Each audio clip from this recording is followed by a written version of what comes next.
करते थे। और जब राम जी वन में गए 14 वर्ष, सरकार दंडवत, जब सरकार वन में गए, भरद्वाज मुनि मिले तो राम जी ने पूछा कि नाथ कहिया हम के ही मग जाहे। क्या राम जी को नहीं मालूम था कि कौन से रास्ते पे जाना है? पूछ रहा हूं आप लोगों से, मालूम था ना? लेकिन उसके बाद भी भगवान ने भरद्वाज जी से पूछा, मुनिवर मैं किस रास्ते पे जाऊं? भरद्वाज जी ने अपने गुरुदेव भगवान के आश्रम के रास्ते को दिखा दिया। राम जी कल आप सुने श्री वाल्मीकि ऋषि के पास पहुंचे। भरद्वाज जी से क्या पूछे, हम किस रास्ते जाएं? अब वाल्मीकि ऋषि से राम जी पूछते हैं, अब जहाँ राउर आयसु हो, हे मुनिवर आप जहां मुझे रहने के लिए आज्ञा करेंगे 14 वर्ष कुटिया बनाकर वहां पर मैं वास करूंगा। राम जी ने वाल्मीकि ऋषि से पूछा, मैं कहां रहूं? मैं क्यों सुना रहा हूं? स्वभाव बनाइए। किस बात का? श्रेष्ठ से पूछ पूछ कर व्यवहार करने का स्वभाव बनाइए। आपके पिताजी 90 वर्ष के हैं, बिस्तर पर पड़े हैं। आप सोचेंगे महाराज पूछने से क्या होगा, करना तो हम ही को है, करना आपको है, सही बात है। लेकिन जब आप अपने पिताजी से पूछ करके कोई भी काम करेंगे ना, तो पिताजी के अंतरात्मा को जो सुख और आनंद प्राप्त होगा कि इस अवस्था में भी मेरा पुत्र मुझसे पूछ पूछ कर व्यवहार कर रहा है, और उस आनंद से उनको जो लाभ होगा वो दुनिया की कोई दवाई लाभ नहीं करा सकती है। सौरभ बाबू, हम आप ही को सुना रहे हैं। ये राम जी का चरित्र है। हनुमान जी भगवान से आज्ञा लेकर गए हैं सीता जी का पता लगाने के लिए, और मैं तो कहूं श्री हनुमान जी गए नहीं है, भेजे गए हैं। किसने भेजा? श्री रघुनाथ जी ने भेजा। परसों की कथा में, संभवतः कल ही की कथा में आप श्रवण करिएगा। राम जी ने कहा हनुमान जी को, जाइए जाकर सीता जी का पता लगाइए, मेरा विरह बल बताइए, और बता करके हनुमान शीघ्र वापस आइए। इसका क्या मतलब? राम जी ने हनुमान जी को जाने के लिए कह दिया, और राम जी ने हनुमान जी को आने के लिए कह दिया। अब श्री हनुमान जी को नहीं जाना है, भगवान के श्रीमुख से निकला हुआ वचन ही हनुमान जी को लेकर जाएगा, और ये वचन ही सकुशल वापस लंका से लेकर के आएगा। कोई रोक नहीं सकता। गोस्वामी जी संकेत करते हैं, जिमे अमोघा रघुपति कर पाना, जिमे अमोघा रघुपति कर पाना, एहि भांति चले हनुमान,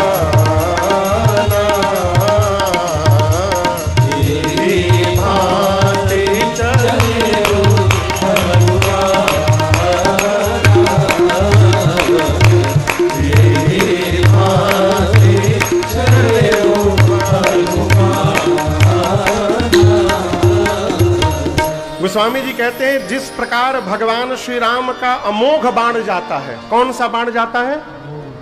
राम जी के बाण का नाम है अमोघ बाण। क्या नाम है? इस बाण की विशेषता जानते हैं? इस बाण की विशेषता है, भगवान जब सारंग धनुष से अपने अमोघ बाण को छोड़ते हैं बाबूजी, वो बाण जाता है, अपने लक्ष्य को प्राप्त करता है, और उसके बाद वापस राम जी के पास चला आता है। वहां रुकता नहीं है। आप बाण चलाइएगा तो जाके गिर जाएगा।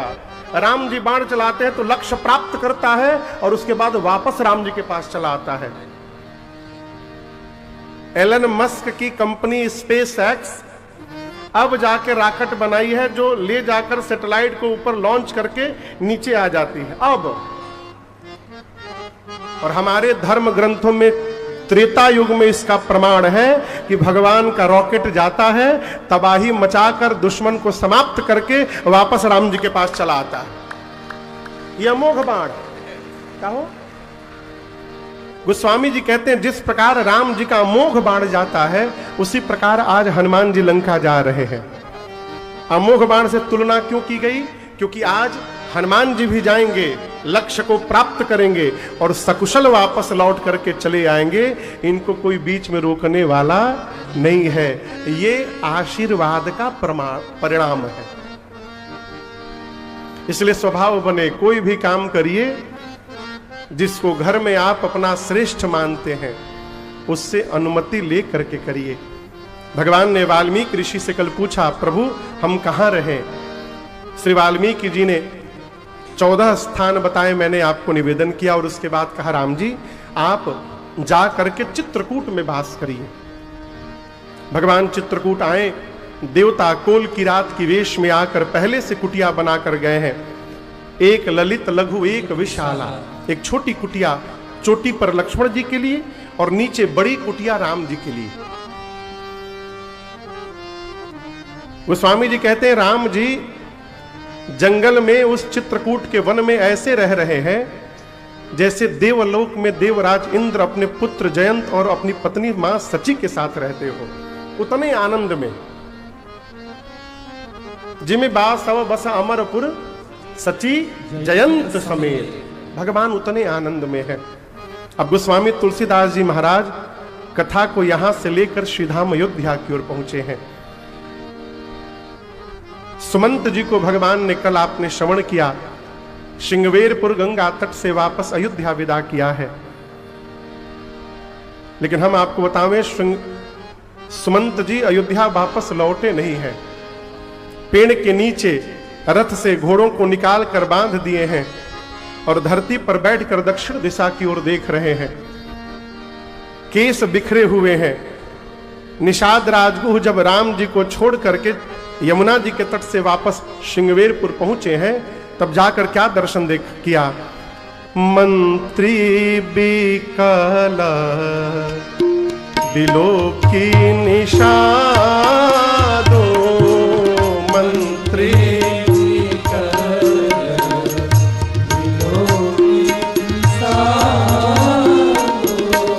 कहीं न जाई जस भयउ विषादो, कहीं न जाए भयउ विषादो।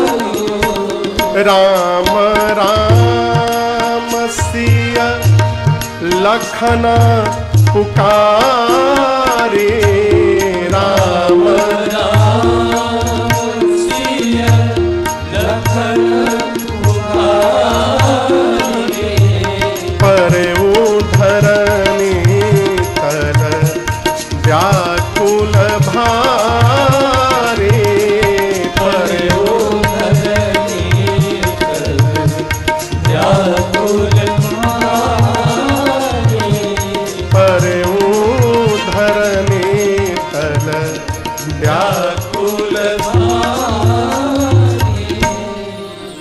निषाद जी ने देखा सुमंत जी को, केश बिखर चुके हैं, नेत्र से झरझर अश्रु निकल रहे हैं, धरती पर पड़े हुए हैं और केवल पुकार रहे हैं, राम, हे वैदेही, हे लक्ष्मण, केवल रट लगाए पड़े हैं।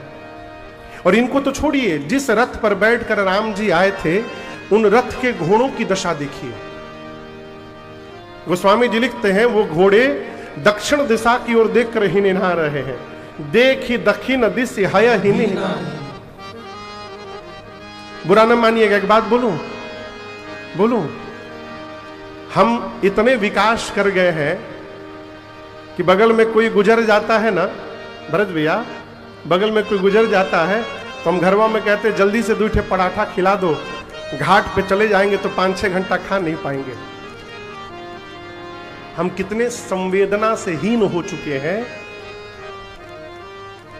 राम जी के वियोग में 3 दिन बीत गए हैं और ये रथ के घोड़े, गोस्वामी जी कहते हैं, इन घोड़ों ने दाना का, चारे का एक दाना लिया है मुख में, न जल का एक बूंद पिया है। नहीं तृण चरही न पिया ही जल, मोच ही लोचन बार। केवल दिन रात रो रहे हैं। आपस में घोड़े बात करते हैं कि अब की बार हमारे राघव जी कहां चले गए हैं, इतनी दूर तो कभी गए नहीं वो। पहले कभी भी जाते थे तो थोड़ी देर बाद दिखाई पड़ जाते थे, अब की बार कहां चले गए हैं, इतने दिनों से उनका दर्शन नहीं हुआ है। दक्षिण दिशा में, जिस दिशा में राघव जी गए हैं, घोड़े टकटकी लगाकर केवल उधर देख रहे हैं। निषाद राजगुह ने आकर सुमंत जी को समझाया है, सुमंत जी यदि आप इस प्रकार अधीर हो जाएंगे तो श्री अवध में महाराज को और परिवारी जनों को कौन संभालेगा। बरबस उनको उठाकर रथ पर बिठाया है, घोड़ों को निकाल करके रथ से जोड़ा है। लेकिन आपको बताऊं, घोड़े बढ़ नहीं रहे हैं अयोध्या की ओर। कल आपने सुना कि सुमंत जी अयोध्या लौटे नहीं, कैसे लौटते, घोड़े जा ही नहीं रहे थे। अंत में निषाद राजगुह ने अपने सेवक को साथ में लगाया रथ पर कि सुमंत जी पहुंच नहीं पाएंगे, तुम इनको अयोध्या पहुंचा करके रथ से आओ। गोस्वामी जी कहते हैं, जैसे रथ गंगा जी को पीछे छोड़कर अयोध्या की ओर बढ़ा है, सुमंत जी अपने हाथ से अपने बाल को पकड़कर नोचने लगे। कहते हैं, आह मंद मन अवसर चूका, हे सुमंत अभागे तूने अवसर चूक दिया। आज यदि राम के वियोग में तुम्हारा प्राण निकल जाता तो तुम अमर हो जाते, तुम्हारी कीर्ति हो जाती। अब इससे बड़ा दुख क्या होगा जीवन में कि तुम्हारा प्राण इस शरीर का त्याग करेगा। आप मानस जी को पढ़िएगा, गोस्वामी जी यहां 3 उदाहरण देते हैं। 3 उदाहरण देते हैं। कितने उदाहरण देते हैं? 3। क्या उदाहरण देते हैं? सुमंत जी कैसे सोच रहे हैं बाबू। पहला उदाहरण सरकार, कोई आदमी जीवन भर की कमाई लेकर अपने घर लौट रहा हो और रास्ते में उसकी कमाई की पोटली कहीं खो जाए, उस धन के खोने के बाद उस जीव को जिस प्रकार का सोच होगा, वैसा सोच सुमंत जी कर रहे हैं, क्योंकि जीवन धन रघुनाथ जी खो गए हैं कहीं। दूसरा उदाहरण दिए, कोई स्त्री जीवन भर पातिव्रत धर्म का पालन की हो निष्ठा पूर्वक, और उसकी वृद्धावस्था में उसका पति बिना किसी अपराध के उस स्त्री का त्याग कर दे, उसके बाद उस स्त्री को जैसा सोच होगा, सुमंत जी सोच कर रहे हैं। तीसरा उदाहरण गोस्वामी जी कहते हैं, कोई ब्राह्मण जीवन भर धर्म का पालन करे निष्ठा पूर्वक और मृत्यु के समय शयन कर रहा हो, बिस्तर पर लेटा हो, इस आस में कि कोई आकर उसके मुख में गंगा जल डालेगा, और प्राण निकालने के पहले उस ब्राह्मण के मुख में गंगा जल के स्थान पर कोई मदिरा लाकर डाल दे, मरते समय मुख में मदिरा चला जाए हो, उस समय उस ब्राह्मण को जैसा सोच होगा, सुमंत जी वैसा सोच कर रहे हैं। रथ आगे बढ़ रहा है, रोते रोते गाल पर फफोले पर आंसुओं की धारियां पड़ गई हैं, होठ पर फफोले निकल गए। मन में सोचते हैं, मैं अयोध्या जाऊंगा, श्री दशरथ जी महाराज आने की दशा में नहीं होंगे मेरे पास, कैकेयी आएगी नहीं, सुमित्रा आएंगी तो मैं उनको समझा लूंगा। परंतु जब दिन भर चारा चरने के बाद शाम को बछिया अपने घर की ओर जाती है, तो अपने बच्चे के आने की आहट को सुनकर गौ मैया जैसे हुंकार भर के दौड़ती है मिलने के लिए। मेरे जाने की सूचना सुनकर यदि कौशल्या दौड़कर आ गई तो मैं उनसे क्या कहूंगा कि उनके राघव को मैंने वन में छोड़ दिया। सुमंत जी सोचते हैं कि आज मुझसे बड़ा कलंकी कोई नहीं होगा, मैंने राम को वन में छोड़ा है और ये कलंकित मुख में दिखाने लायक नहीं रहा। तमसा नदी के किनारे दिन में पहुंचे, वहां से निषाद राजगुह के सेवकों को वापस किया, रात्रि की प्रतीक्षा करने लगे कि रात्रि के अंधकार में जाऊंगा। रात्रि आई, रथ लेकर सुमंत जी पहुंचे सीधे कौशल्या मैया के महल के द्वार पर। अयोध्या वासी सुने ना तो दौड़ कर आए बाबू, लेकिन अभी अयोध्या वासी किसी से मिले नहीं है। महाराज जिस रथ पर बैठ के राम जी गए थे, उस रथ के घोड़ों को देखकर अयोध्यावासी समझ गए कि राम नहीं आए हैं। कैसे? घोड़े पीछे की ओर मुंह करके रो रहे थे, मानो कह रहे हो कि आप जिनको ढूंढने आए हैं वो बहुत दूर पीछे छूट गए हो कहीं। जाकर देखा सुमंत जी ने, चक्रवर्ती जी महाराज धरा पर पड़े हुए थे। ऐसा लग रहा था कि मानो किसी ने चंद्रमा से उसके अमृत को निचोड़ डाला हो और उठाकर चंद्रमा को धरा पर रख दिया हो। सुमंत जी ने जाकर चक्रवर्ती जी के चरणों में प्रणाम कहा हे जय जीव, आपका सुमंत आपको प्रणाम कर रहा है। आपको बताऊं, जैसे महाराज के कान में सुमंत पड़ा हो शब्द, महाराज लेटे थे, व्याकुल होकर उठ गए और सुमंत जी को तुरंत गले लगा लिया और कहा, सुमंत अपने मन से कुछ मत बताना, पहले मैं जो पूछ रहा हूं उसको बताओ। महाराज प्रश्न करते हैं, राम कुशल कहो सखा सने, राम कुशल कहो सखा सने, कहाँ रघुनाथ लखन बैदे, कहाँ रघुनाथ लखन बैदे, आने फेरी कि बनहि सिधाए,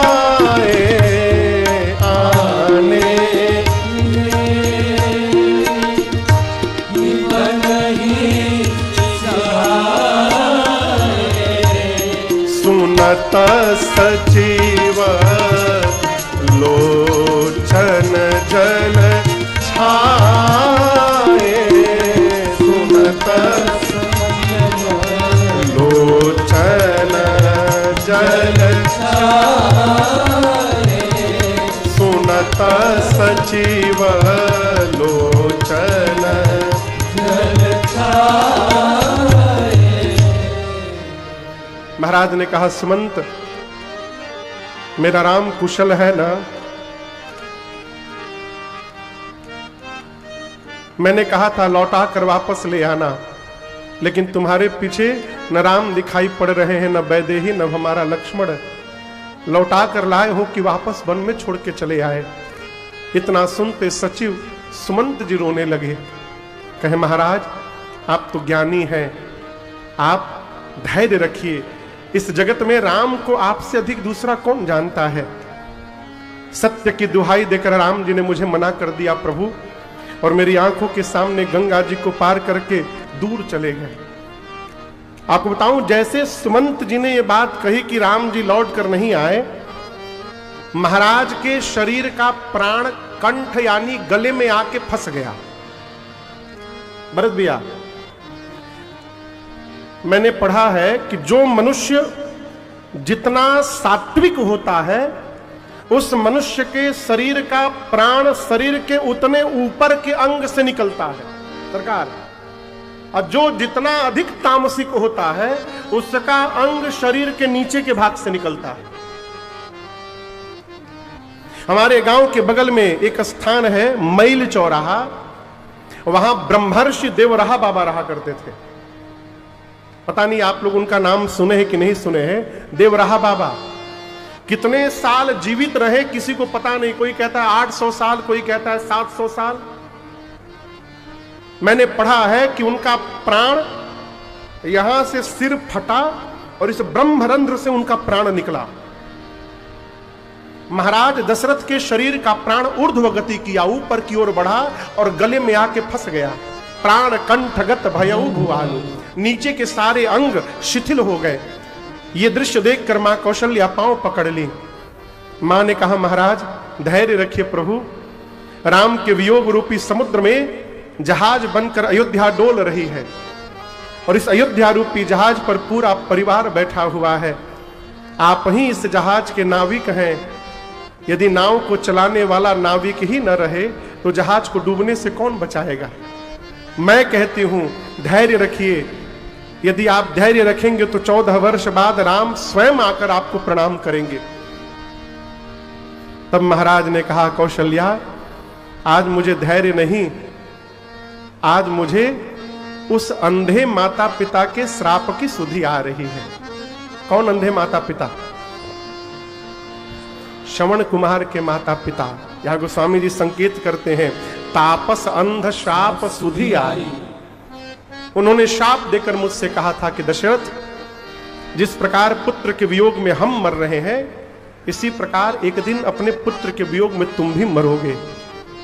हे राघव, आपको देखे बिना मैंने बहुत जी लिया। हे वैदेही, आपको देखे बिना मैंने बहुत जी लिया। हे लक्ष्मण, आपको देखे बिना मैंने बहुत जी लिया। आपको मैं बताऊं, राम जी के जाने के बाद अयोध्या से, और जब सुमंत जी रात में लौट कर आए हैं, ये अयोध्या की 6वीं रात्रि है। कौन सी रात्रि है? राम जी जिस दिन गए उस दिन की पहली रात्रि करते करते आज 6वीं रात्रि है सरकार। सुमंत जी लौट कर आए हैं। महाराज को इस बात की ग्लानि है केवल कि मेरे राम को गए 6 रात्रि आ गए और मेरा प्राण अब तक नहीं गया है।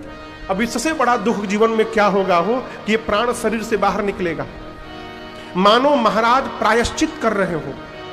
एक एक रात्रि के लिए एक एक बार मुख से राम बोला महाराज ने मरने के पहले 6 बार। राम राम कही, राम कही, राम राम कही, राम तन परिहरि रघुबर बिरह, राम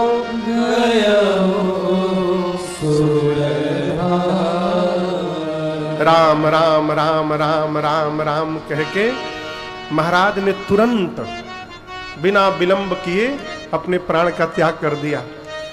गोस्वामी तुलसीदास जी को लिखना पड़ा यहां पर कि दशरथ जी महाराज ने जियन मरण फल दशरथ पावा, जियन मरण फल दशरथ पावा, अंड अनेक अमल जस छावा, अंड अनेक अमल जस छावा, जियत राम विधु बदन निहारा, जियत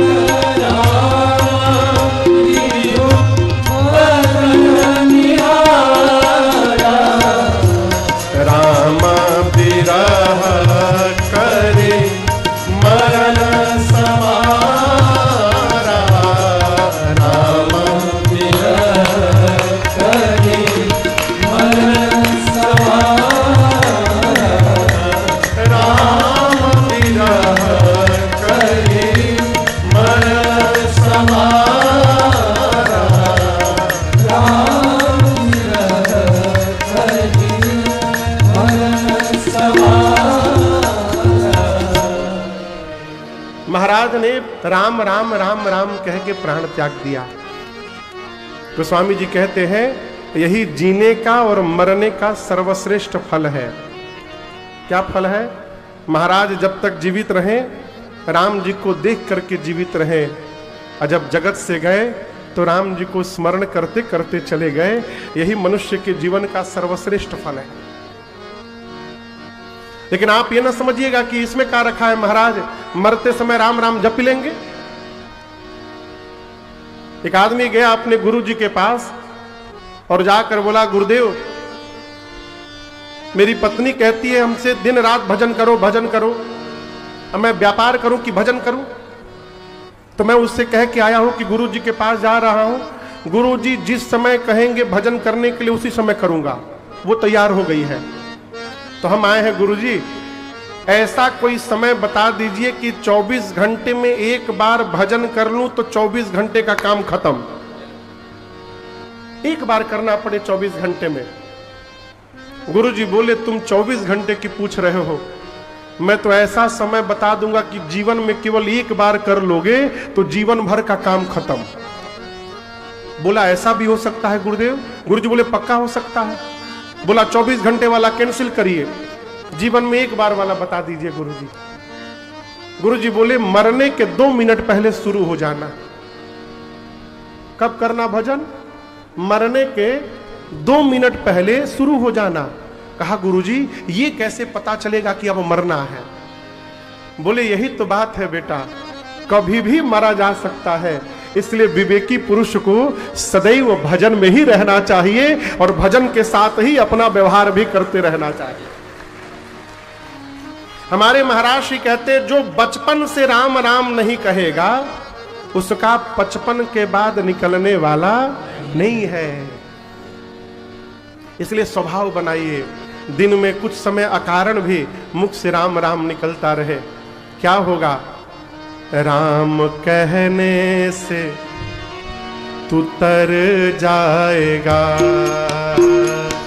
राम कहने से तर जाएगा, राम कहने से तर जाएगा, राम कहने से तर जाएगा, कृष्ण कहने से तर जाएगा, कृष्ण कहने से तर जाएगा, पार भव से उतर जाएगा, पार भव से उतर जाएगा, राम कहने से तर जाएगा, राम कहने से तर जाएगा। सब कहेंगे कहानी तेरी, सब कहेंगे कहानी तेरी, जग कहेगा कहानी तेरी, जग कहेगा कहानी तेरी। कब?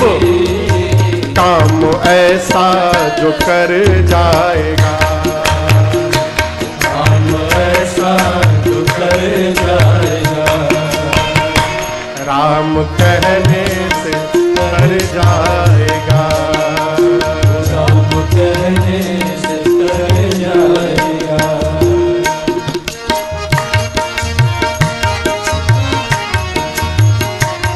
बड़ी मुश्किल से नर तन मिला, बड़ी मुश्किल से कबहू की करी करुणा नर देही, इनकी करुणा से नर तन मिला, इनकी करुणा से नर तन मिला। सावधान, क्या पता फिर किधर जाएगा, क्या पता फिर किधर जाएगा, राम कहने से तर जाएगा, राम कहने से तर जाएगा।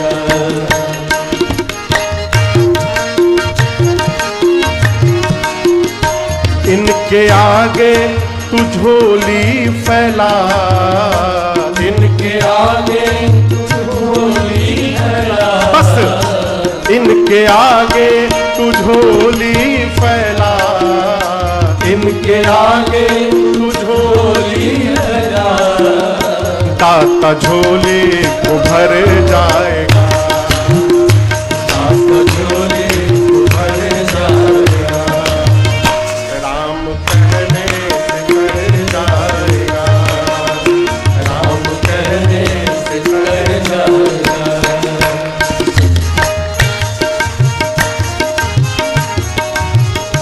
होगी घर घर में चर्चा तेरी, होगी घर घर में चर्चा तेरी, होगी निरसा में चर्चा तेरी, मोहिनी साथ चल जाए। कब?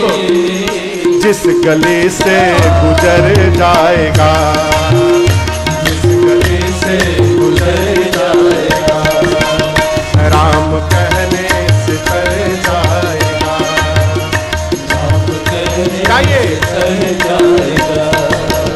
सीताराम सीताराम सीताराम सीताराम सीताराम सीताराम, सीताराम सीताराम सीताराम सीताराम सीताराम सीताराम, सीताराम सीताराम सीताराम सीताराम सीताराम सीताराम, सीताराम सीताराम सीताराम सीताराम सीताराम सीताराम सीताराम सीताराम, सीताराम सीताराम सीताराम, सीताराम सीताराम सीताराम, सीताराम सीताराम सीताराम।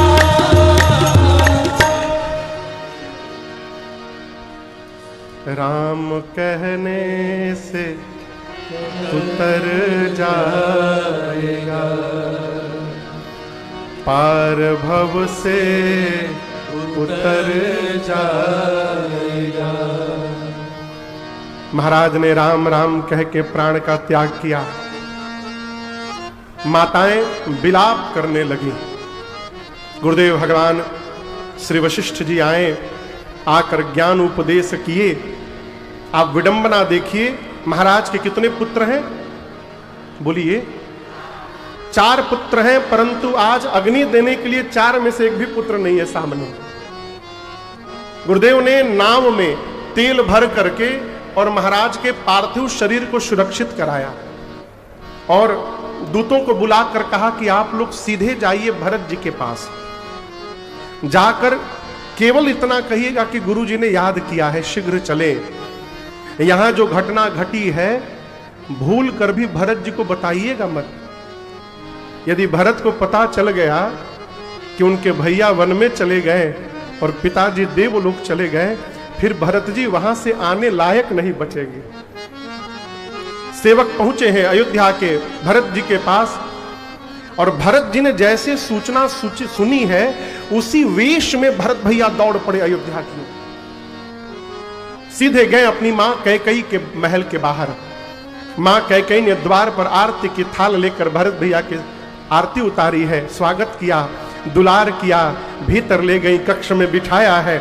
बिठा करके मां ने प्रश्न किया भरत जी से कि भरत, मामा के घर सब कुशल है ना? भरत जी बोले मां वहां तो सब कुशल है, मेरे घर में सब कुशल है ना मां?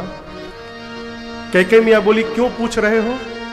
भरत जी बोले मां पहला कारण, आज तक मैं जब भी बाहर से घर लौटा हूं तो द्वार पर आरती की थाली लेकर मेरी तीनों माताएं खड़ी दिखाई पड़ी हैं। आज पहली बार आप अकेली खड़ी थी वहां पर। और दूसरा कारण, आज जब मैं अयोध्या में प्रवेश किया तो अयोध्या वासियों में से कोई भी आज मेरा मुख नहीं देखना चाह रहा था। मां मेरे घर में सब ठीक है ना? कैकेयी मैया ने कहा कि भरत मैंने सब ठीक कर लिया था, मंथरा ने बड़ी सहायता की मेरी, सब ठीक हो गया था, लेकिन क्या बताऊं ब्रह्मा जी ने एक काम बीच में बिगाड़ दिया। भरत जी पूछे क्या हो गया?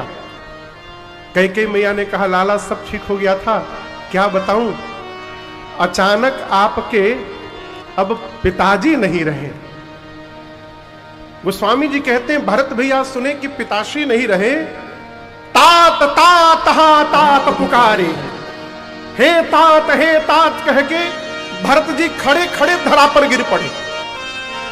और गिरने के बाद ऐसे तड़पड़ने लगे जैसे कोई जल से मछली को निकाल कर बाहर फेंक दे, और मछली छटपटाने लगे, भरत जी तड़पने लगे। मां ने संभाल किया। भरत जी ने पूछा कारण बताओ। मेरे पिताजी को कोई व्याधि नहीं थी मां, ऐसा क्या हो गया कि पिताजी छोड़ के चले गए? अब समझिएगा, कैकेयी मैया जान रही है कि जिस भरत को मैंने अपने कोख से जन्म दिया है, ये भरत जीवन में आज आखिरी बार कैकेयी मैया को मां बोल रहे हैं। आज के बाद जीवन में कभी भरत जी ने मां को मां नहीं बोला, कभी नहीं बोला।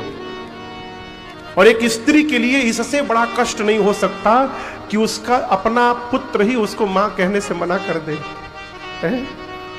मां जानती है कि अब से ये होने वाला है, लेकिन उसके बाद मां ने अपने आप को और कठोर किया और कैकेयी मैया ने कुछ छिपाया नहीं। मां ने जो जो काम किया था भरत जी को सब बता दिया। भरत जी सुनते गए और गोस्वामी जी कहते हैं, जैसे भरत भैया ने सुना कि मेरे राम भैया वन चले गए, भरत ही बिसरेउ पितु मरना, सुनत राम बन गौ, हे तू अपन पाँव जान जिया, थकेत रहे हरि मोह। भरत जी सुने कि भैया वन में चले गए। आप कल्पना नहीं कर सकते, भरत जी पिताजी की मृत्यु भूल ही गए। भूल ही गए। कैसे भूल गए हो? कोई आदमी मोटरसाइकिल लेकर जाए और गिर जाए, मोटरसाइकिल लेके जाए और गिर जाए, उठ कर देखे कि अरे राम बायां हाथ तो पूरा छिल गया है। अब 2 मिनट बाद पता चले कि बायां तो केवल छिला है, दाहिना तो टूट गया है। जब ये पता चलेगा कि दाहिना टूट गया तो बाएं की पीड़ा समाप्त हो जाएगी।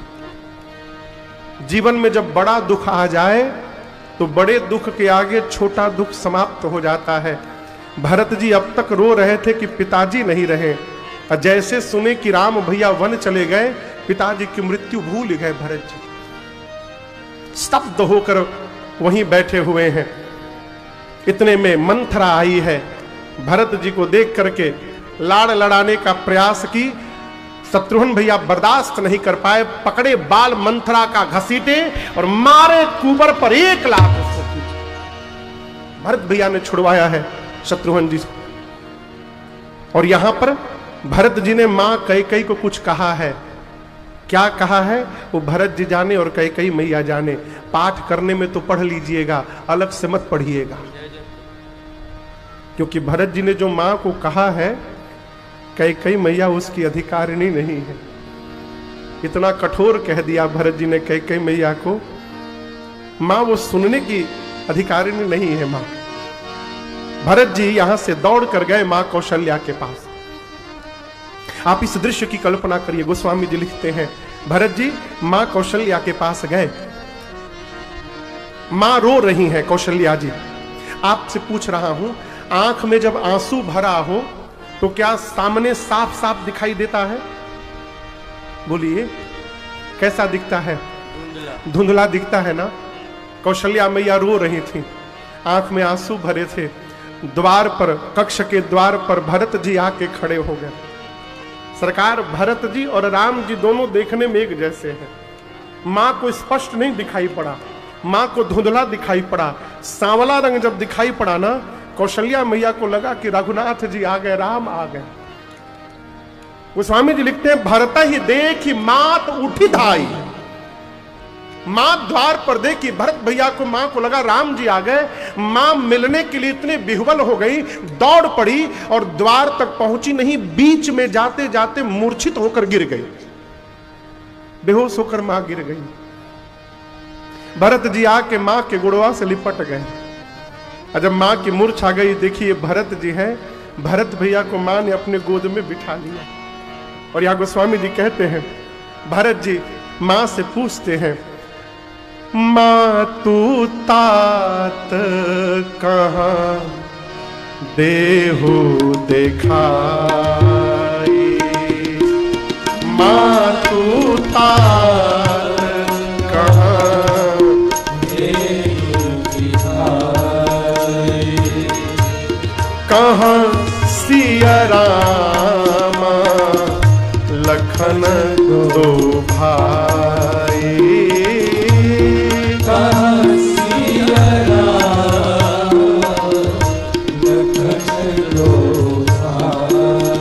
हे मैया को त्रिभुवन मोहि सरिसा अभागी को त्रिभुवन मोहि सरिसा अभागी गति असी तोरे माँ तुझे लागे गति असी तोरे माँ तुझे लागे गति असी तोरे माँ तुझे लागे।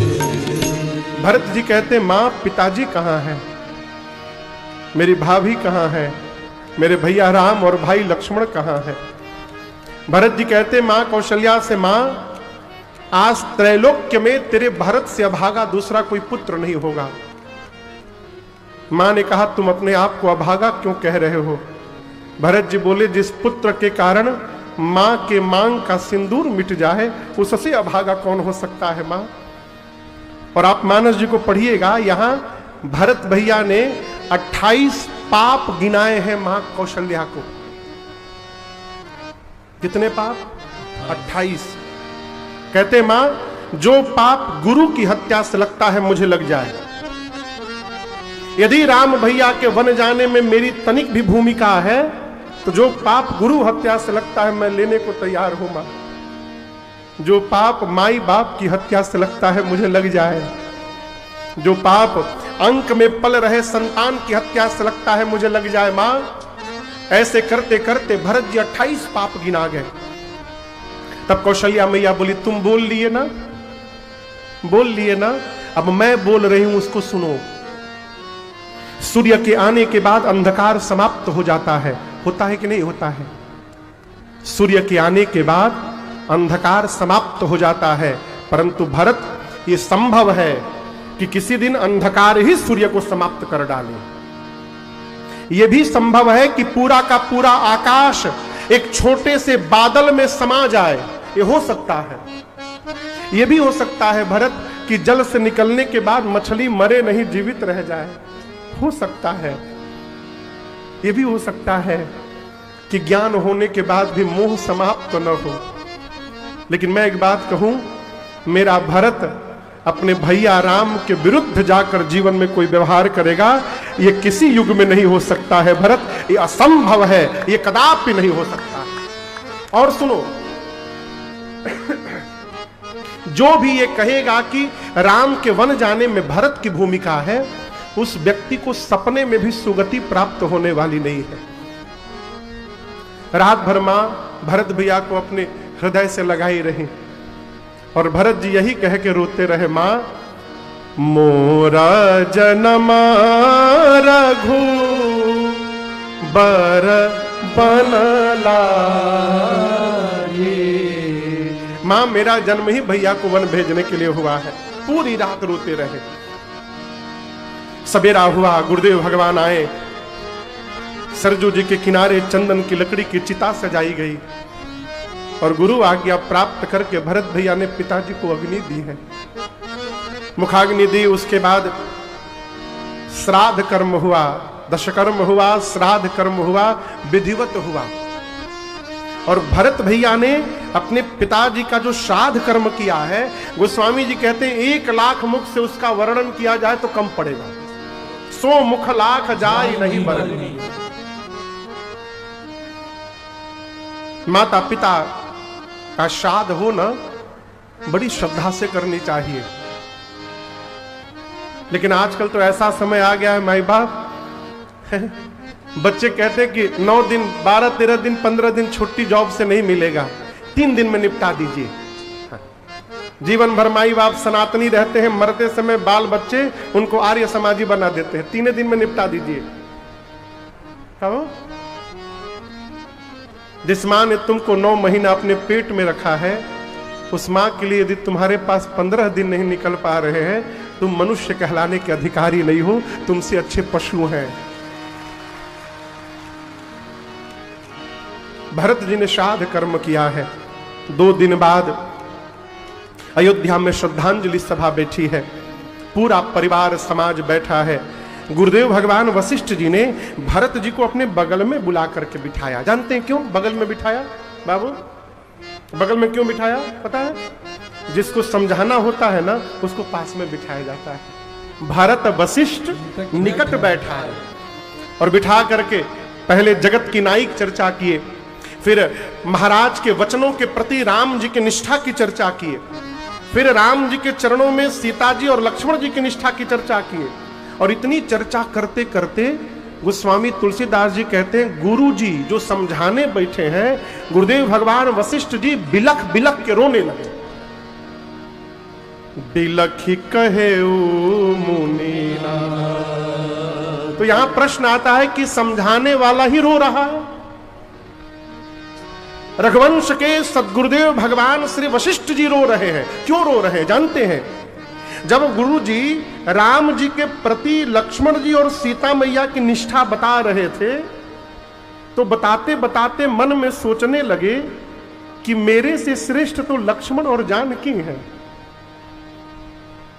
कितना राम को प्रेम करते हैं कि राम प्रेम में सर्वस्व त्याग करके चले गए, और मैं ज्ञानी होकर के यहां उपदेश दे रहा हूं। मैं नहीं गया राम के साथ, मेरा प्रेम उतना नहीं पका है अभी। इसकी कल्पना करके रोने लगे। कहे, बेटा भरत, ब्रह्मा जी ने मनुष्य को बनाया, सब कुछ मनुष्य के हाथ में दिया, परंतु 6 वस्तुओं पर ब्रह्मा जी का अधिकार है, हमारा आपका कोई अधिकार नहीं है। ये 6 वस्तुएं क्या हैं? हानि, लाभ, जीवन, मरण, यश, अपयश, विधि। स्टील प्लांट खोल लिए, लाभ होगा कि हानि होगी हमारे आपके हाथ में नहीं बाबूजी, ब्रह्मा जी के हाथ में। कब जन्म लेना है, कब मरना है, ब्रह्मा जी के हाथ में। आदमी छत से गिर के बच जाता है और वही चौकी से गिर के चले जाते हैं। कब जीना है, कब मरना है, ब्रह्मा जी के हाथ में। किसको यश मिलेगा, किसको अपयश मिलेगा, ये ब्रह्मा जी के हाथ में है। और हम एक बात कहें भरत, आप अपने पिताजी को लेकर सोच मत करिए। उस ब्राह्मण का सोच करना चाहिए जो वेद नहीं जानता है। उस राजा का सोच करना चाहिए जो नीति का पालन नहीं करता हो और प्रजा को प्रेम न करता हो। उस वैश्य का सोच करना चाहिए, बनिए का, व्यापारी का, जो नित्य भगवान शिव का अभिषेक न करे और धनवान होने के बाद कंजूस बना हुआ है। उस सेवक का सोच करना चाहिए जो मुखर होकर के ज्ञान के गुमान में ब्राह्मणों का अपमान करता हो। उस स्त्री का सोच करना चाहिए भरत जी, जो बात बात में अपने घर में कलह करती हो, कुटिलता पूर्वक व्यवहार करती हो, अपने मन से घूमती हो। उस शिष्य का सोच करना चाहिए जो सद्गुरु के वचनों का पालन न करे। उस गृहस्थ का सोच करना चाहिए जो गृहस्थ धर्म के ऋण से उऋण होने का प्रयास न करे। देखिए, हमारे आपके जीवन में 3 ऋण है। जैसे विवाह होता है, हमारे सिर पर 3 कर्जा लद जाता है। 3 ऋण। पता है कौन कौन सा उधार है? देव ऋण पहला, दूसरा पितृ ऋण, तीसरा ऋषि ऋण। ये 3 ऋण है। इनसे उऋण कैसे होंगे? घर में समय समय पर अनुष्ठान करके, पूजन करके, देवताओं का आवाहन करके, उनकी पूजा करते रहने से हम देव ऋण से उऋण हो जाएंगे। पितृ ऋण से कैसे उऋण होंगे? इस धरती पर आकर ऐसा सत्कर्म करें कि हमारे पितरों की जय जयकार हो, उनके यश का वर्धन हो, इससे हम पितृ ऋण से उऋण हो जाएंगे। और ऋषि ऋण से कैसे उऋण होंगे? महापुरुषों ने, ऋषियों ने, संतों ने शोध करके, तपस्या करके जो धर्म ग्रंथ लिखे हैं, उन ग्रंथों का पठन पाठन और जब समाज में उनका वितरण करना, इस व्यवहार से हम ऋषि ऋण से उऋण हो सकते हैं। किसी के घर में जन्मदिन पर जाइए ना, बुके लेके ना जाइए। 300-400 का बुके खरीदते हैं, क्या होगा? एक दिन में मुरझा जाएगा, डस्टबिन में चला जाएगा। किसी के घर जाइए तो बुके लेकर ना जाइए, गीता प्रेस से सनातन धर्म का बुक लेकर के जाइए और उसको प्रदान करिए। पुराण लेकर जाइए, उसको दीजिए। रामायण महाभारत ले जाकर दीजिए। जीवन में एक बार भी यदि पढ़ा और उसकी एक पंक्ति भी उसके जीवन में उतर गई तो आपका देना सार्थक हो जाएगा। गुरुजी बोले जो ये उपाय न करे गृहस्थ वो सोच करने लायक है। जो सन्यासी संन्यास लेने के बाद भी जगत के प्रपंच में फंसा हुआ है वो सन्यासी सोच करने लायक है। जो वानप्रस्थ तपस्या छोड़कर भोग में लीन है वो तो सोच करने लायक है। भरत जी, जो मनुष्य चुगली करता है, इधर की उधर करता है, माता पिता गुरु भाई से विरोध करता है, केवल अपने शरीर की चिंता करता है, वो सोच करने लायक है। और भरत जी, वो मनुष्य तो सब प्रकार सोच करने लायक है जो मानव का शरीर प्राप्त होने के बाद भगवान का भक्त नहीं हो पाया, वो सब प्रकार से सोच करने लायक है। ये सब सोच करने लायक है। लेकिन मैं कहता हूं सोचनीय नहीं कोसल राव, भुवन चारि दस प्रगट प्रभाव। आपके पिताजी सोच करने लायक नहीं है भरत जी।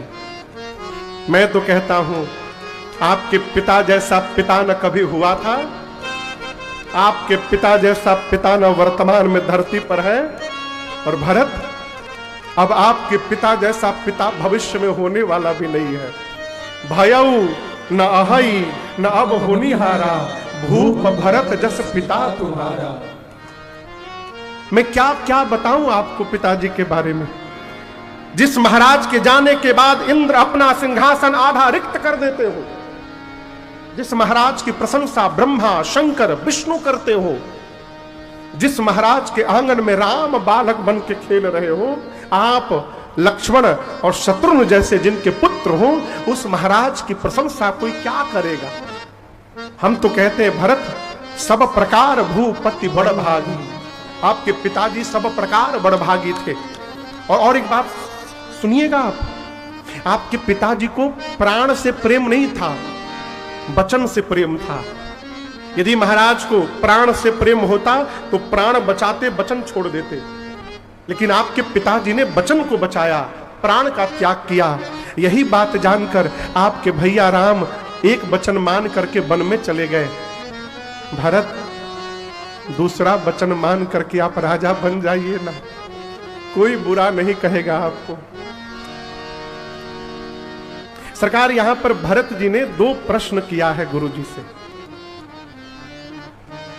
बाबू, भरत जी बोले गुरुदेव मैं कुछ पूछ सकता हूं? बोले पूछो।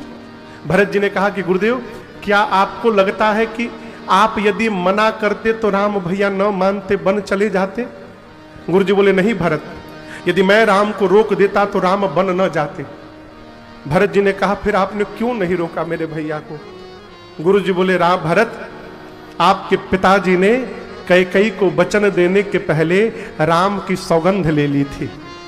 कहा था रघुकुल रीति सदा चली आई, प्राण जाहु बरु वचन न जाई। मैं राम की सौगंध लेकर कहता हूं कैकेयी जो मांगोगी दूंगा मैं। यदि राम वन न जाते तो राम का अनिष्ट हो जाता, इसलिए मैंने नहीं रोका। भरत जी बोले ठीक है।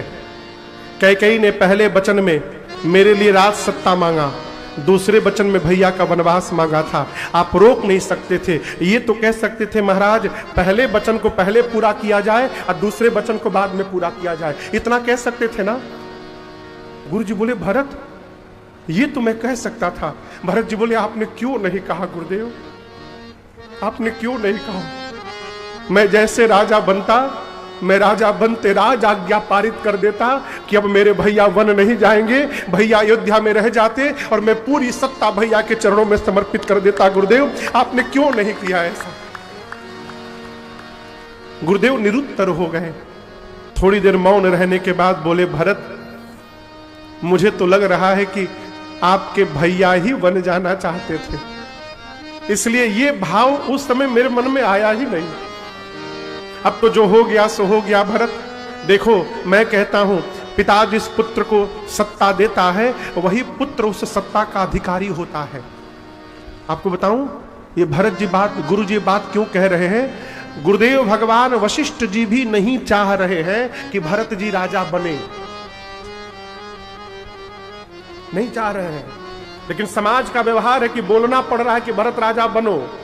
भरत जी ने ऐसा ऐसा क्लू दिया है भरत जी को गुरुदेव ने कि भरत जी समझ गए कि क्या करना है। गुरु जी ने कहा कि पुत्र, पिता जिस पुत्र को सत्ता देता है वही उस सत्ता का अधिकारी होता है। भरत जी समझ गए, पिताजी मुझे नहीं देना चाहते थे, पिताजी तो भैया को देना चाहते थे, इसका अधिकारी मैं नहीं हूं। गुरु जी ने कहा कि अभी राजा बन जाओ, सौंपे हूं राज राम के आए। जब राम जी आ जाएंगे तब सौंप दीजिएगा। और हम आपको बताएं, पकड़ना तो आसान होता है, छोड़ना आसान नहीं होता है। किसी को अधिकार दे दीजिए और जब अधिकार वापस मांगने जाइए तब उसका चेहरा देखिए भाई बाप। सुमंत जी ने कहा भरत जी अभी राजा बन जाइए जो गुरु जी कह रहे हैं, और जब राम जी आएंगे तब विचार करिएगा क्या करना है वो करिएगा। कौशल्या मैया ने भी कहा भरत गुरु जी ठीक कह रहे हैं, राजा बन जाओ। भरत जी खड़े हुए, आप हाथ जोड़कर कहें कि आप सभी लोग वही कह रहे हैं जिसमें आप लोगों को मेरा हित दिखाई पड़ रहा है। लेकिन गुरुजी मैं एक बात पूछूं आपसे, माता लोग बतावे स्त्री के शरीर में सबसे ऊपर कौन सा गहना होता है? बोलिए। मांग टीका। और शरीर में सबसे नीचे कौन सा गहना होता है? पांव की उंगली में बिछिया, ठीक ना? भरत जी बोले गुरुदेव कोई स्त्री सिर से लेकर पांव तक जितने गहने हो सारे गहने पहन ले, लेकिन शरीर पर कोई कपड़ा ना पहने, कैसा लगेगा गुरुजी? गुरुजी बोले भरत बिना वस्त्र के आभूषण व्यर्थ लगेगा। अच्छा गुरुदेव किसी के मन में वैराग्य न हो और ब्रह्म पर प्रवचन दे, गुरुजी बोले बिना वैराग्य के ब्रह्म का उपदेश व्यर्थ है। अच्छा गुरुदेव शरीर में रोग हुआ है और रोगी व्यक्ति के लिए 56 प्रकार का भोग आया हुआ है, गुरुजी बोले रोगी के लिए भोग व्यर्थ है। अच्छा गुरुदेव हृदय में प्रेम नहीं है, हम जप तप व्रत कर रहे हैं, गुरुजी बोले बिना प्रेम का किया हुआ जप तप व्रत सब व्यर्थ है। अच्छा गुरुदेव खूब सुंदर शरीर हो लेकिन उसमें प्राण नहीं है, कैसा लगेगा? बोले बिना प्राण के शरीर व्यर्थ है। लेकिन भरत तुम पूछ क्यों रहे हो? भरत जी बोले गुरुजी जिस प्रकार कपड़े के बिना शरीर का आभूषण व्यर्थ है, वैराग्य के बिना ब्रह्म का उपदेश व्यर्थ है, प्रेम के बिना किया गया जप तप व्रत व्यर्थ है, रोगी शरीर को 56 प्रकार के भोग व्यर्थ है, प्राण के बिना शरीर व्यर्थ है गुरुदेव, उसी प्रकार अयोध्या में आप सब लोग हैं, परंतु यदि मेरे भैया राम नहीं है तो भरत के लिए अयोध्या व्यर्थ है गुरुदेव। इस अयोध्या का कोई अर्थ नहीं मेरे लिए। बादी मोर सब बीनु रघुरा, रघुनाथ जी के बिना सब व्यर्थ है। गुरुदेव मैं तो ये सोच रहा हूं क्या धरती पर मेरे जैसा भी कोई पापी है? आप कल्पना करिए मैं अभी राजा नहीं बना हूं, मैं राजा नहीं बना हूं, केवल मेरे नाम का प्रस्ताव रखा गया है कि भरत राजा बनेगा। क्या हुआ? पिताजी मर गए। मैं कितना बड़ा पापी हूं दर्शन करिए, मेरा नाम सामने आया, पिताजी मर गए, बड़े भैया वन में चले गए। जिसके नाम के सामने आने से इतना उत्पात हो गया गुरुदेव, जिस दिन ये पापी इस सिंहासन पर बैठेगा धरती बर्दाश्त नहीं कर पाएंगी और फट के रसातल में चली जाएगी। इस सिंहासन पर धर्मशील राजा चाहिए। आप सबने अपनी अपनी बात कह दी, आज्ञा हो तो मैं अपनी बात कहना चाहता हूं। गुरुदेव ने आज्ञा दी है। भरत जी कहते हैं एक ही आंख इहै मन माही, एक ही आंख इहै मन माही, प्रातः काल चले हम प्रभु पाए, प्रातः काल चले हम प्रभु पाए। यद्यपि मैं अनभल अपराधी, यद्यपि मैं अनभल अपराधी, भेमोहि कारण सकल उपाधि,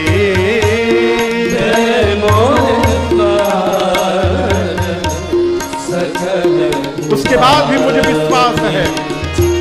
तदपि शरण सना मुख मोहि देखी, तदपि शरण सना मुख मोहि देखी, क्षमि सब करे हरि कृपा से की, क्षमि सब करे कृपा से की, क्षमि सब करे हरि कृपा से। भरत जी बोले गुरुदेव कल प्रातः काल मैं भैया के पास जा रहा हूं, मैं जा रहा हूं।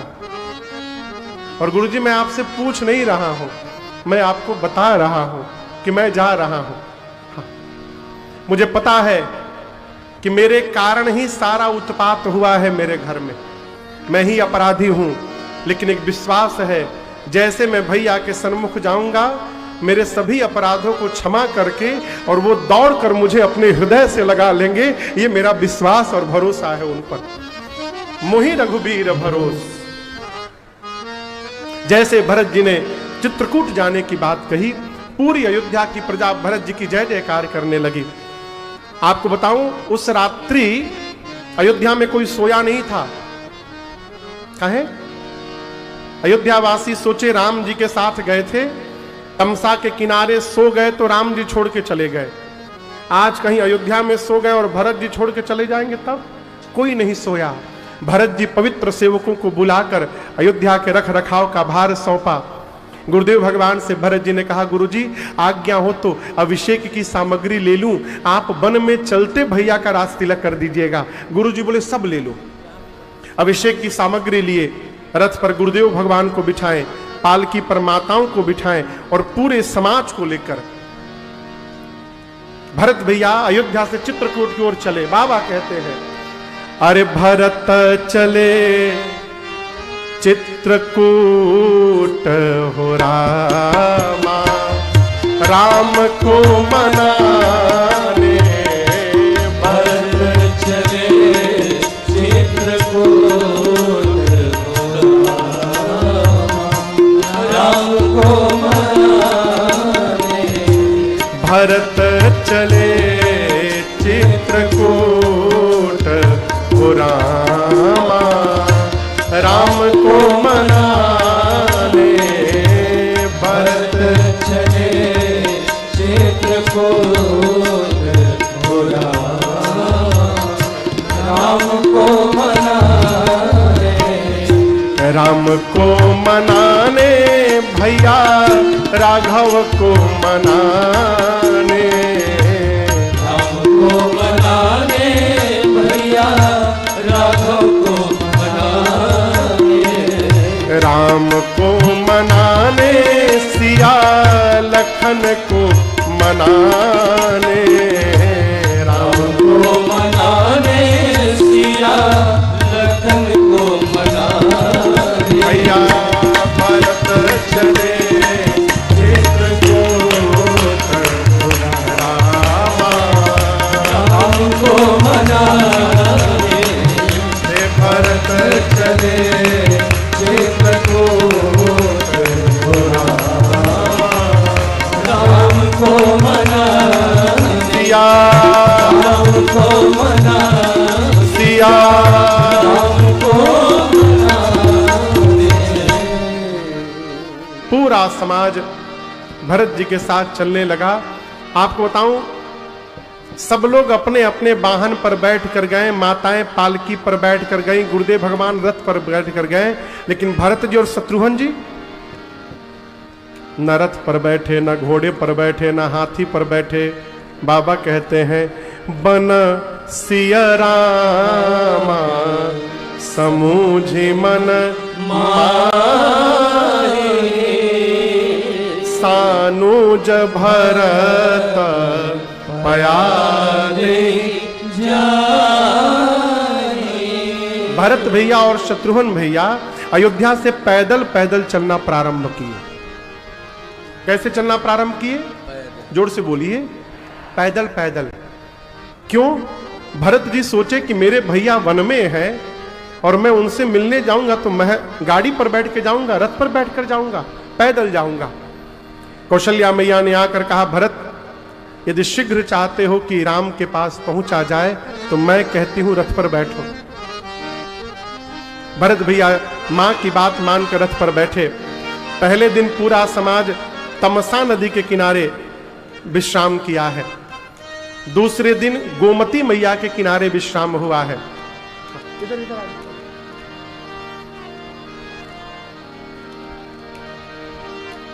ये सब राम जी के भगत लोग हैं, कथा सुनने के लिए आए हैं।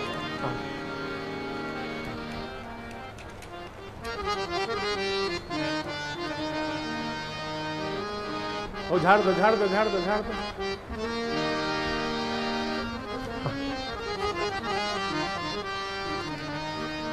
ये सब भरत भैया के साथ राम जी के पास जाने वाले हैं सब। पहले दिन तमसा नदी के किनारे विश्राम हुआ, दूसरे दिन गोमती मैया के किनारे विश्राम हुआ, तीसरे दिन सई नदी के किनारे विश्राम हुआ और चौथे दिन भरत जी पूरे समाज के साथ सिंहवेरपुर पहुंचे हैं। कहां पहुंचे हैं? सिंहवेरपुर। आपको बताऊं, निषाद राजगुह के सेवकों ने आकर कहा कि प्रभु भरत जी विशाल सेना लेकर वन की ओर जा रहे हैं। और यहां समझिएगा, राजा के कान में सेना शब्द आते उसको युद्ध दिखाई पड़ता है। निषाद राजगुह को लगा कहीं भरत जी राम जी से युद्ध करने तो नहीं जा रहे। अपने सिपाहियों को तैयार किया, कहा सावधान खड़े हो जाओ, ये राम प्रेम के परीक्षण का समय आ गया है। शरीर में रक्त का आखिरी बूंद जब तक उपस्थित है, अयोध्या की सेना का एक भी सिपाही गंगा के पार न जाए। ये कहो, इससे क्या होगा? हो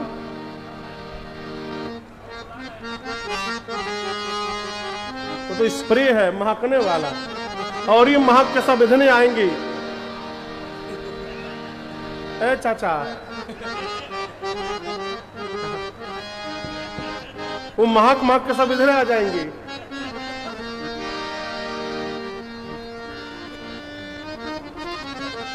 निषाद राजगुह लड़ने को तैयार हो गए। इसी बीच किसी वृद्ध बाबा ने छींक दिया। छींक बुझाता ना, कौनिंगा। हाँ वही वही वही वही हाँ। कई लोग छींक के दिखाने भी लगे।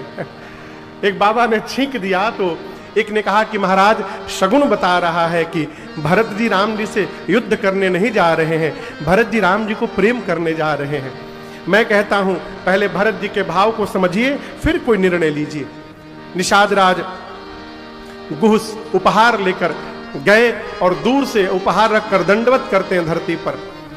गुरुदेव से भरत जी ने पूछा, गुरु जी वो कौन है? गुरु जी ने कहा, आपके भैया के सखा हैं। ए जी राम सखा सुनी संबल जागा,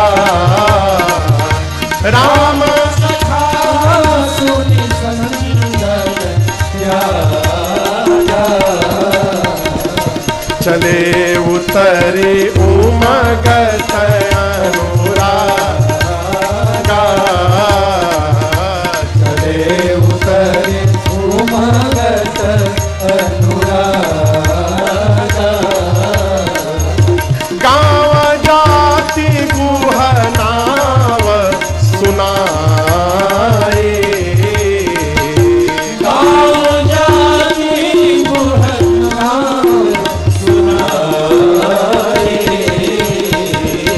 किन्ह जोहारू मथ महिलाए, किन्ह जोहारू मथ महिलाए, किन्ह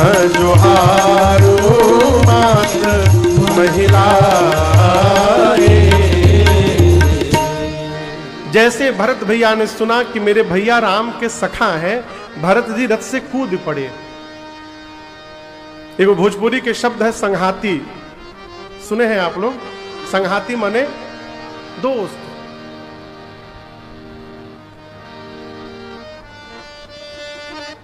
यही में फंस गई थी। हाँ, केवट भैया सुने, का सुने, भरत भैया सुने। अरे केवट के जतिया हवन मोर भैया के संगतिया, इतना बतिया सुन के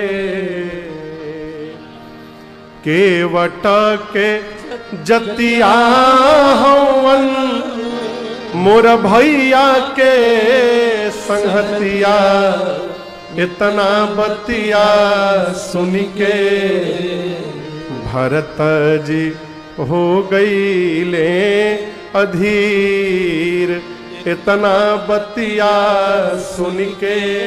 ए भरत जी कूद पड़े। आप दर्शन करिए, निषाद जी यहां धरा पर गिरे हैं, वहां से भरत जी कूद के चल दौड़ रहे हैं। निषाद राजगुह को लगा कि भरत जी को पता नहीं कि मैं किस जाति का हूं, मैं अछूत हूं, कहीं भरत जी आकर मुझे छू न दे।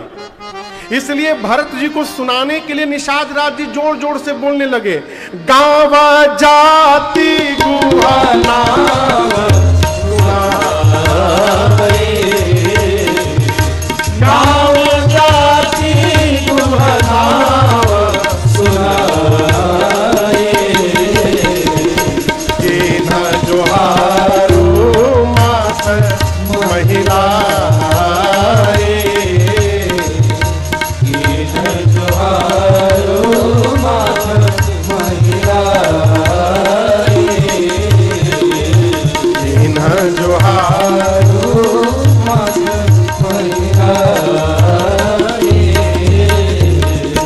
भरत भैया दौड़ कर गए और निषाद राजगुह को उठा करके गले लगा लिया।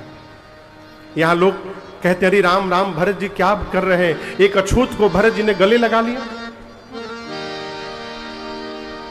सरकार हमारे यहां बक्सर में गंगा जी के बगल में एक नदी है कर्मनासा, माना भैया, कहते हैं बाबूजी कर्मनासा नदी का पानी यदि स्पर्श हो जाए तो जीवन का सारा पुण्य समाप्त हो जाए। उसका नाम है कर्मनासा। गोस्वामी जी कहते हैं कि मानिए यदि कोई कर्मनासा नदी का जल एक लोटा निकाल के और गंगा जी में डाल दे, तो कौन है जो गंगा जी में जाने के बाद उस जल को अपने सिर पे नहीं चढ़ाएगा? उसी प्रकार निषाद राज गुह अछूत है, समाज कहता है, लेकिन जिसको मेरे रघुनाथ जी ने अपने गले लगा लिया, उससे पवित्र संसार में दूसरा कोई जीव नहीं हो सकता। और एक बात और याद रखिएगा, ये छूत अछूत ये सब हम लोग का बनाया हुआ है। केवल एक व्यक्ति अछूत है जिससे बचना चाहिए। कौन अछूत है? मनुष्य का शरीर धारण करके और जो भगवान का भक्त नहीं हो पाया, उससे बड़ा अछूत संसार में दूसरा कोई नहीं। इस छूत अछूत से ऊपर निकलिए। इसी का कारण है कि हम अपने लोगों को तिरस्कार किए पड़े हैं, तो बाहरी लोगों को अवसर आ रहा है कि चॉकलेट खिलाकर उनको अपनी पार्टी में शामिल कर रहे हैं लोग। कोई क्रिश्चियन बन रहा है, कोई कुछ बन रहा है, क्यों? हम उनका अपमान करते इसलिए उधर जाते हैं। काय का अछूत? राम जी शबरी मैया के घर जूठा खाए कि नहीं खाए? कहिए। फिर काहे का राम जी के भगत होकर आप छूत अछूत मान रहे हैं? डॉक्टर कह दे एक बोतल खून चाहिए, कोई ब्लड बैंक में जाकर नहीं पूछता कि ब्राह्मण का खून चाहिए कि क्षत्रिय का खून चाहिए। पूछता है क्या? आप शूद्र का रक्त लेने को अपने भीतर तैयार है, तो उसको जीते जी गले लगाने को क्यों नहीं तैयार हो रहे हैं? ये भक्ति है। अपने लोगों को पहचानिए, उनको प्रेम करिए। निषाद राजगुह को भरत भैया ने गले लगाया। निषाद जी कहते हैं जिस दिन से राम जी ने मुझे गले लगा लिया है, पूरा जगत मुझे गले लगाने को तैयार हो गया है। राम कीन्हा आपन जब ही ते भयउ भुवन भूषण तबहि ते। मैं आपसे निवेदन करूं, भगवान को अपना बनाइए। भगवान हमको अपना बनावे चाहे ना बनावे, उनका टेंशन। आप भगवान को अपना बनाइए। जिस दिन से संबंध बन गया हो, आनंद हो जाएगा।